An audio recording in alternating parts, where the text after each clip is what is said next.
Hi friends, welcome back to my channel. పొద్దున్న మా పనమ్మాయి జున్ను పాలు తెచ్చింది. ఒక పావు లీటర్ ఉంటాయి. ఆ పావు లీటర్కి ఇంకో పావు లీటరు మామూలు పాలు పోసుకోవాలి. నేనైతే అలాగే పోస్తాను. ఇదిగో దానికి తగ్గట్టుగా మిరియాలు, ఒక స్పూన్ మిరియాలు, ఒక స్పూన్ ఏమో యాలకులు, స్వీట్కి తగ్గట్టుగా పంచదార, బెల్లం గిన్నెలో పోసేసుకున్నాము. మిరియాలను, యాలకులు, ఒక్క స్పూను పంచదార వేసుకుని మిక్సీ పట్టుకోవాలి. మిక్సీ పట్టుకుందాం. ఇదిగోండి, మిరియాలను, యాలకులు పౌడర్ కొట్టుకున్నాం. ఇప్పుడు బెల్లం పాలలో వేసుకుని పౌడర్ కూడా వేసుకుని కరిగించుకుందాం. ఇదిగోండి, మనం తీసుకున్న దానికి కొంచెం తక్కువ వేసాను. ఓకేనా, కరగ తీసుకుందాం.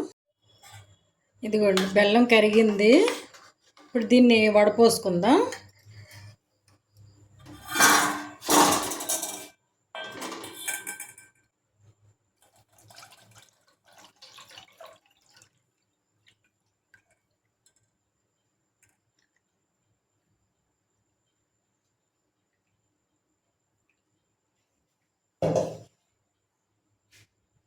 ఇదిగోండి, చూసారా, యాలకుల తుక్కు, మిరియాలు అన్నీ వచ్చేసినాయి.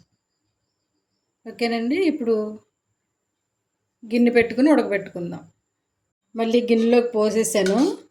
ఇలా అయితే గిన్నెలో పెట్టుకుని ఉడకబెట్టుకుంటాం కదా, తీయటానికి బాగుంటుందని ఇందులోనే వేసాను. ఇప్పుడు గిన్నె పెట్టుకుని వేడి నీళ్ళు కాగబెట్టుకుందాం. కొంచెం నీళ్ళు కొద్ది కాగినీళ్ళు వచ్చి చూద్దాం. కాగినీకి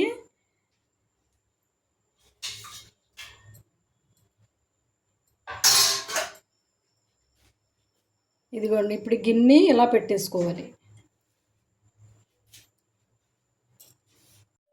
ఇలా పెట్టేసుకున్నాం కదా, ఇప్పుడు ఈ గిన్నె మీద కూడా రెండింటి మీద మూత పెట్టుకోవాలి. మన జున్ను ఎంత దాకా వచ్చిందో చూద్దాం. మొత్తేసి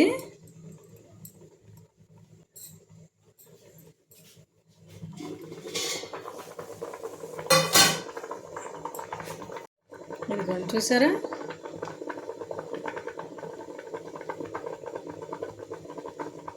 ఏం అంటుకోలేదు కదా, అయితే ఉడికిపోయింది అన్నమాట.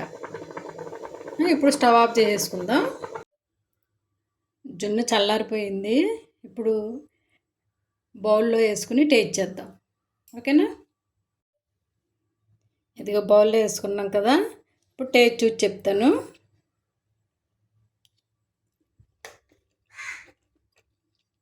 సూపర్గా ఉందండి. నేనైతే ఇలాగే వండుతాను. బెల్లము అరిసెల బెల్లం కదా, అందుకు జున్ను తెల్లగా కాకుండా కొంచెం బ్రౌన్ కలర్లో ఉంది. అయినా బాగుంటుందండి. మీ దగ్గర తెల్ల బెల్లం ఉంటే వేసుకోవచ్చు, పంచదార ఉంటే వేసుకోవచ్చు. ఓకేనా, ఓకేనండి. ఈ వీడియో కనుక మీకు నచ్చితే లైక్ చేయండి, షేర్ చేయండి, సబ్స్క్రైబ్ చేయండి.